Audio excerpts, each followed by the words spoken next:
Right there is the skid pallet option. We also have the option of putting 5 stringers in here. So we can do 5 stringers in here. Then if we come over here, here's the close, the start switch. Here's the up and down push outs. We have the firing timer.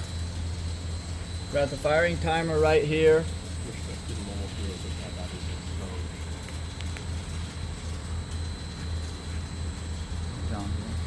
We also have the option of using the electric eye on the rails on the side, or the electric eye up here.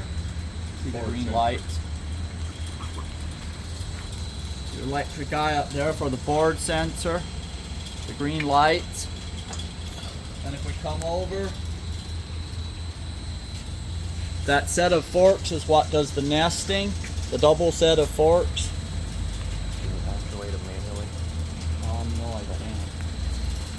If you bring it over here, here's the stacker controls. We have the nest control. We have the stacker cycle controls, the chain, stop, start. All your controls are here. Very basic, very simple. We will now run a sample of how it nails.